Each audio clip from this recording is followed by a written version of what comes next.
Hello everyone, welcome to the commerce achiever platform.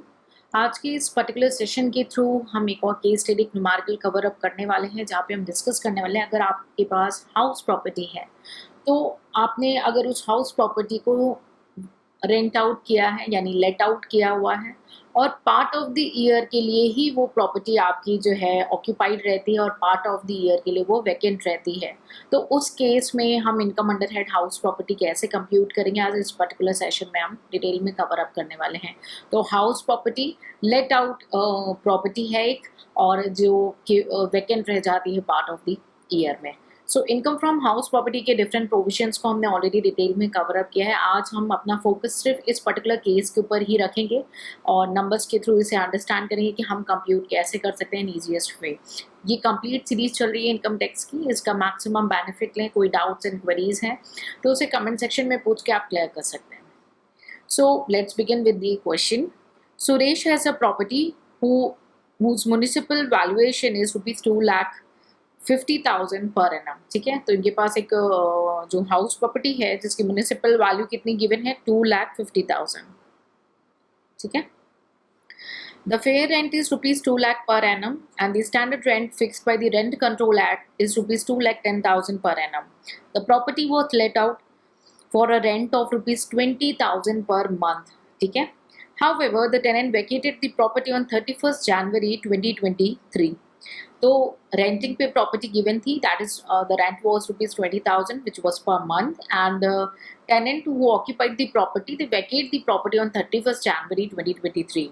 Okay, so unrealized rent was rupees 20,000 and all the condition which is prescribed by rule 4 ठीक है are satisfied। He paid municipal tax at the rate of 8% of municipal valuation। Interest on borrowed capital was rupees 65,000 for the year। Compute the income from house property of Suresh for assessment year 23-24। सो जब तक कोई amendments के changes नहीं आते तो conceptual understanding will go as it is. आप किसी भी ईयर में इस क्वेश्चन को देख रहे हो, किसी भी ईयर में आप इसे एग्जीक्यूट करेंगे, आपका conceptual understanding as it is जाएगा। So what you need to focus is on conceptual understanding. कोई भी अमेंडमेंट्स अपडेट्स या चेंजेस आएंगे उसे हम टाइम टू टाइम आपके साथ शेयर करते रहेंगे। ठीक है, तो चलिए स्टार्ट करते हैं। हम कैसे कंप्यूट कर सकते हैं इनकम फ्रॉम हाउस प्रॉपर्टी, हम कंप्यूटेशन की ओर बढ़ते हैं। तो सबसे पहले हमने देखा एसएससी कौन है, सुरेश है, एक इंडिविजुअल एसएससी है। ठीक है, computation of income from house property. ठीक है, of Suresh for assessment year 2023-24। ठीक है, बहुत ही बेसिक आइडिया है कि प्रीवियस ईयर क्या होता है, असेसमेंट के ईयर क्या होता है। बहुत ही बेसिक से हमने कंप्लीट इनकम टैक्स को इस प्लेटफॉर्म पे कवर अप किया है। आप उसको डेफिनेटली रिफर करें ताकि आपके मिस्टेक्स के चांसेस नेग्लिजिबल होते जाए। तो सबसे पहले हम पहली स्टेप पे क्या कैलकुलेट करते हैं, हम एक्सपेक्टेड रेंट कंप्यूट करते हैं। सो हमने प्रोविजन में जब डिटेल में डिस्कस किया था, हमने ऑलरेडी यहाँ पे बताया था कि हम एक्सपेक्टेड रेंट कैसे कंप्यूट करते हैं। हमारा जो फेयर रेंट है पूरे साल का और म्युनिसिपल वैल्यू है पूरे साल की, इनका कंपैरिजन करेंगे हम। ठीक है, so you can also make it a format like particulars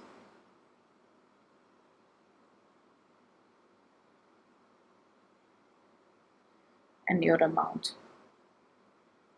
ठीक है, this is not a fixed format. ठीक है, so it is advisable format that you should follow.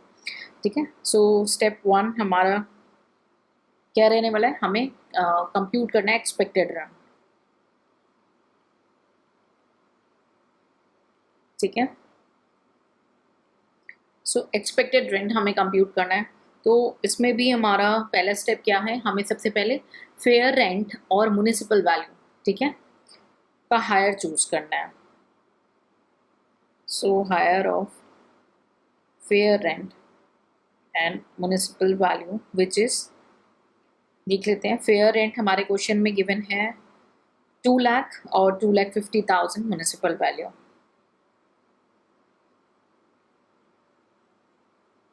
ठीक है, सो 2 लाख एंड 2,50,000 इन दोनों में से हायर क्या हुआ, हायर हो जाएगा आपका 2,50,000, ठीक है।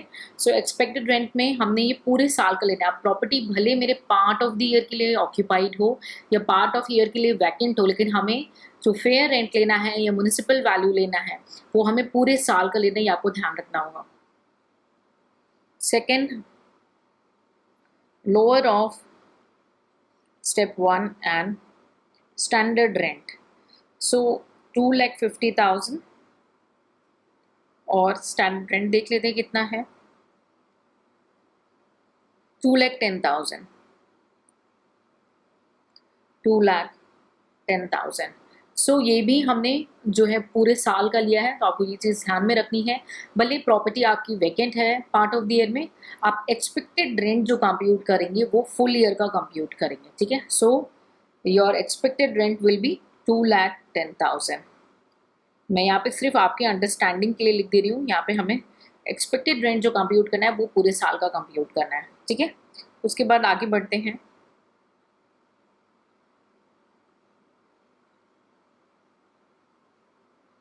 ठीक है, उसके बाद जो नेक्स्ट पॉइंट है कि हमें एक्चुअल रेंट अगर मिल रहा है तो कितना मिल रहा है, ठीक है। सो हमें ग्रॉस एनुअल वैल्यू निकालने के लिए हमें एक्चुअल रेंट हमें देखना होगा, और उसके बाद हम देखेंगे कि एक्चुअल रेंट और हमारा एक्सपेक्टेड रेंट में हायर कौन सा है जो कि ग्रॉस एनुअल वैल्यू होगा। तो पहले हम एक्चुअल रेंट ले लें। सो स्टेप 2,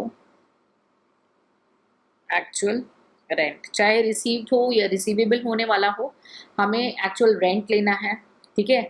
किस पीरियड का, लेट आउट पीरियड का, ठीक है। लेट आउट टाइम पीरियड का हमें एक्चुअल रेंट लेना है, और साथ ही साथ अगर कोई अनरियलाइज रेंट है, हमें अगर ऐसा है कि भाई कोई अमाउंट ऐसे जो हमें पता है ये हमें रियलाइज नहीं होनी है, तो हमें इसे रिड्यूस कर देना है। और रिड्यूस भी तभी करना है जब हमारे रूल 4 के कंडीशंस सेटिस्फाइड होंगे। फॉर एग्जाम्पल आपके इस क्वेश्चन में तो ये ऑटोमेटिकली मेंशन था कि आपके रूल 4 के कंडीशन सेटिस्फाइड है। व्हाट इफ साइलेंट रहता, तो आपको एक एक्स्ट्रा नोट देना पड़ता कि वी एज्यूम दैट रूल 4 जो है उसके जो कंडीशंस हैं वो ऑलरेडी सेटिस्फाइड है, ठीक है। So you have to just give one note. So let out period minus unrealised rent. Don't worry, इसको रटना नहीं, अभी मैं क्लियर करूंगी कि हमने ऐसा क्यों किया। सो देख लेते हैं हमारा जो लेट आउट पीरियड है उसका 20,000 पर मंथ है, और कब से ऑक्यूपेंसी की ये नहीं बताया, बट कब छोड़ा 31 जनवरी को ये बता दिया। सो हम अप्रैल से एज्यूम करेंगे, तो अप्रैल, मई, जून, जुलाई, अगस्त, सितंबर, अक्टूबर, नवंबर, दिसंबर एंड जनवरी, दैट इज 10 मंथ की ऑक्यूपेंसी थी, ठीक है। कोई डाउट नहीं होना चाहिए कि 10 महीने कैसे हो रहे हैं, ठीक है। 10 मंथ की ऑक्यूपेंसी थी हमारी। सो 20,000 पर मंथ रेंट था, 10 मंथ की ऑक्यूपेंसी थी, ठीक है। और हमारा अनरियलाइज्ड रेंट गिवन है ऑलरेडी 20,000, ठीक है। सो कितना हो जाएगा, 1,80,000। ये आपका एक्चुअल रेंट रिसीव्ड होगा या रिसीवेबल होने वाला होगा। तो यहाँ पे हमें एक्चुअल निकालना है, इसीलिए हमें इसे ऑक्यूपेंसी पीरियड में लेना है, और साथ ही साथ कोई अनरियलाइज्ड अमाउंट गिवन है तो उसे रिड्यूस करके चलना है। सो एक्चुअल रेंट आपने किस पीरियड का लिया, सिर्फ ऑक्यूपेंसी पीरियड का लिया, लेकिन एक्सपेक्टेड रेंट आपने पूरे साल का कंप्यूट किया है, ठीक है। स्टेप 3 पे आएंगे हम, और हम निकालेंगे gross annual value. Gross annual value क्या होगी, हमारा जो एक्चुअल रेंट है और जो एक्सपेक्टेड रेंट आया है, ठीक है, इन दोनों में से जो लोअर होगा उसे हम लेंगे। That is your step 1 and step 2 का कंपैरिजन होगा, ठीक है। हमारा एक्चुअल रेंट जो है वो 1,80,000 है, ठीक है। एक्सपेक्टेड रेंट जो हमारा है वो है हमारा 2,10,000, ठीक है, ऑन टू द वैकेंसी, ठीक है। लेकिन जो हमारी प्रॉपर्टी थी, ठीक है, और वो जो है प्रॉपर्टी हमारी वैकेंट नहीं थी, अगर मान लेते हैं, तो हमारा एक्चुअल रेंट क्या हो जाता। एक्चुअल रेंट अगर हमारी वैकेंट प्रॉपर्टी नहीं होती तो 20,000 इंटू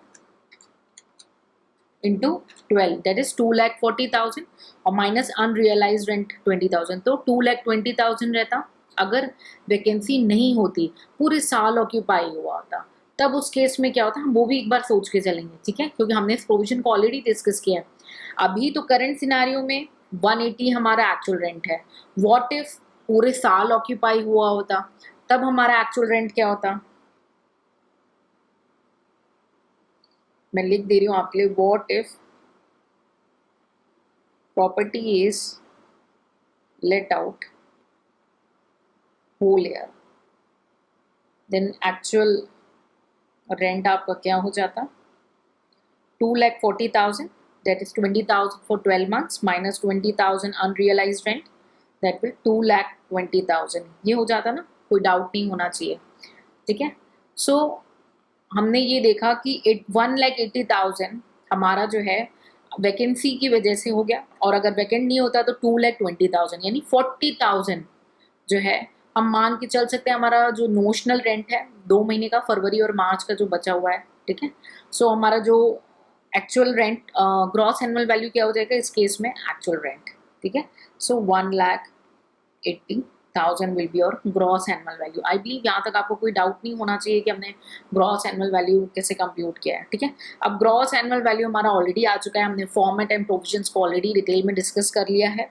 अब यहाँ पे हम लेस कर देंगे हमारा म्यूनिसिपल टैक्स, ठीक है। तो हमारे केस में ये म्यूनिसिपल टैक्स जो है ओनर ने पेड किया हो, ठीक है, और कितना परसेंटेज है देख लेते हैं। तो म्यूनिसिपल वैल्यू थी हमारी 2,50,000 पर एनम, और म्यूनिसिपल टैक्स पे किया गया है 8%, ठीक है।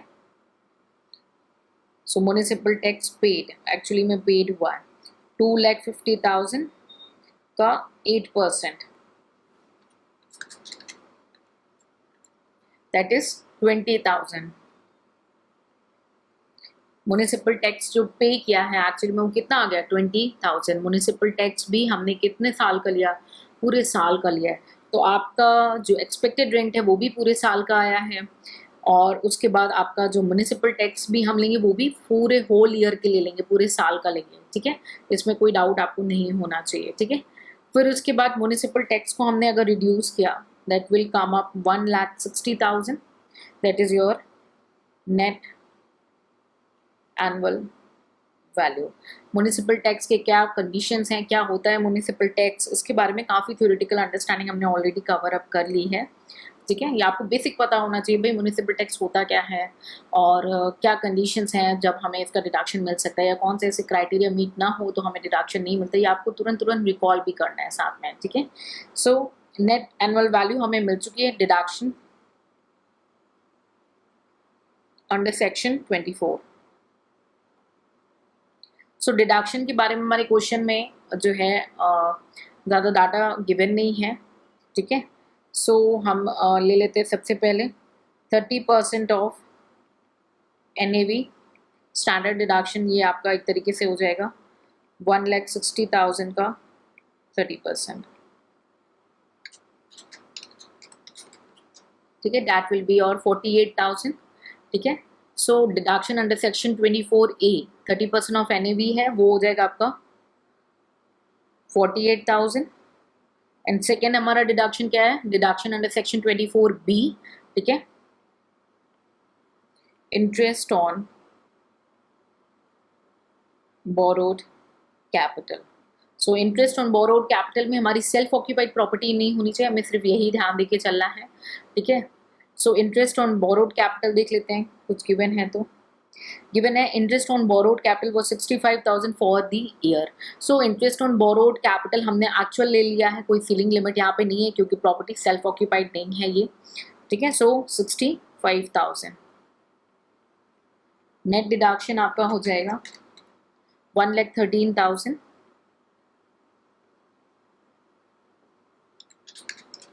बैलेंस हो गया 47,000, ठीक है। ये क्या हो गया आपका income from house property,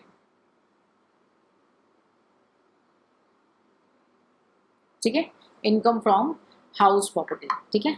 so unrealised rent कई जगहों पे आपको मिलेगा कि अनरियलाइज्ड रेंट एडजस्ट नहीं कर रहे हैं, ठीक है, और क्योंकि एक्चुअल रेंट जो है वो हमारी एक्सपेक्टेड रेंट से लोअर रहता है, ठीक है। सो जो हमारा अनरियलाइज्ड रेंट रहता है 20,000 का, और हमारा म्यूनिसिपल टैक्स आ रहा है 20,000, ठीक है, ये दोनों हमारे ग्रॉस एनुअल वैल्यू से रिड्यूस हो जाएंगे। तो ग्रॉस एनुअल वैल्यू उस केस में आपकी हो जाएगी 160, ठीक है।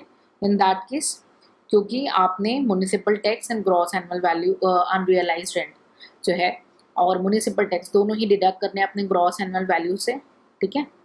So that will be the NAV will be 1,60,000 से, ठीक है। तो इस केस में बहुत जगह पे अनरियलाइज रेंट की एडजस्टमेंट सेपरेट की जाती है। सो अगर आप कोई भी मोड आउट कर रहे हैं तो उसमें कोई घबराना नहीं है, बिकॉज एज पर income tax we have seen अगर आप रिटर्न फाइलिंग की ओर जाते हैं तो unrealise rent will be deducted from gross annual value, it is not reducing from your actual rent.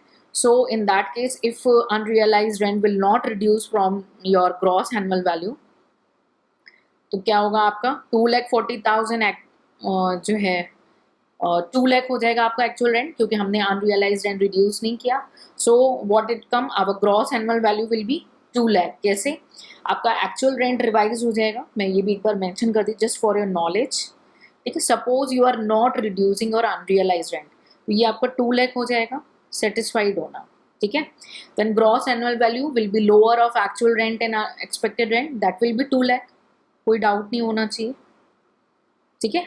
Now being the actual rent we have seen that it is lower then, तो हमारा gross annual value क्या आ गया 2 lakh rupees, है ना। तो unrealised हमारा rent क्या हो जाएगा 20,000 और municipal tax 20,000, that is net of 40,000, ठीक है। सो ये 20,000 प्लस अनरियलाइज्ड रेंट 20,000, ये दोनों माइनस कर देंगे तो आपका NAV सेम आएगा 1,60,000। आई होप आपको ये पॉइंट क्लियर हो रहा हो, ठीक है। सो आई एम इरेजिंग दिस, ये एक एक्स्ट्रा मैंने एक्सप्लेनेशन किया है कि अदरवाइज आप कई जगहों पे अगर अनरियलाइज रेंट रिड्यूस नहीं होना है और वो एडजस्ट हो रहा है आपके ग्रॉस एनुअल वैल्यू से, तो you can do that also, but the common thing is जो हमने डिस्कस किया है उसी तरीके से कंप्यूटेशन होता है। आंसर दोनों केस में अभी हमारा सेम आया इस पर्टिकुलर केस में, ठीक है। So this is all about कि अगर प्रॉपर्टी आपने जो है लेट आउट किया और पार्ट ऑफ द ईयर में वैकेंट है, सबसे important point municipal value, standard rent, fair rent की पूरे साल का लेना है। म्युनिसिपल टैक्स ये भी आपको पूरे साल का कंसिडर करना है, ये काफ़ी इंपॉर्टेंट पॉइंट है जो आपको यहाँ पे माइंड में रख के चलना है, ठीक है। सो आई बिलीव आज के इस पर्टिकुलर सेशन से आपको कुछ वैल्यू एडिशन हुआ हो, कुछ सीखने को मिला हो। So keep participating because I want to know कि आप जो सेशन देख रहे हैं एक्चुअली में आपको इससे बेनिफिट मिल रहा है कि नहीं मिल रहा है। So keep sharing your words, I will be more gladful, ठीक है। और अगर कोई डाउट कोई क्वेरीज है आप उसे कमेंट सेक्शन में शेयर करें with time to time on a FIFO basis. I will be replying to you all your queries, but मुझे थोड़ा सा टाइम लग सकता है, but I promise I will make आपकी कोई क्वेरी आप अपने साथ घर ना लेके जाएं, ठीक है। सो आई बिलीव आज के इस पर्टिकुलर सेशन में आपको जो है बेसिक आइडिया लगा हो कि अगर हाउस प्रॉपर्टी जो है हमारी वो वैकेंट रहती है, लेट आउट किया हुआ और वैकेंट रह रही है पार्ट ऑफ द ईयर में, तो उस केस में हम इनकम फ्रॉम हाउस प्रॉपर्टी कैसे कंप्यूट करते हैं हमने आज डिस्कस किया है। नेक्स्ट सेशन में हम कुछ नया सीखेंगे, कुछ नया प्रैक्टिस करेंगे, नए केसेस को डिस्कस करेंगे, हमारे साथ जुड़े रहें, इन सेशन का बेनिफिट लें। फिर मिलेंगे नेक्स्ट सेशन में, till then take care, bye bye and जय हिंद।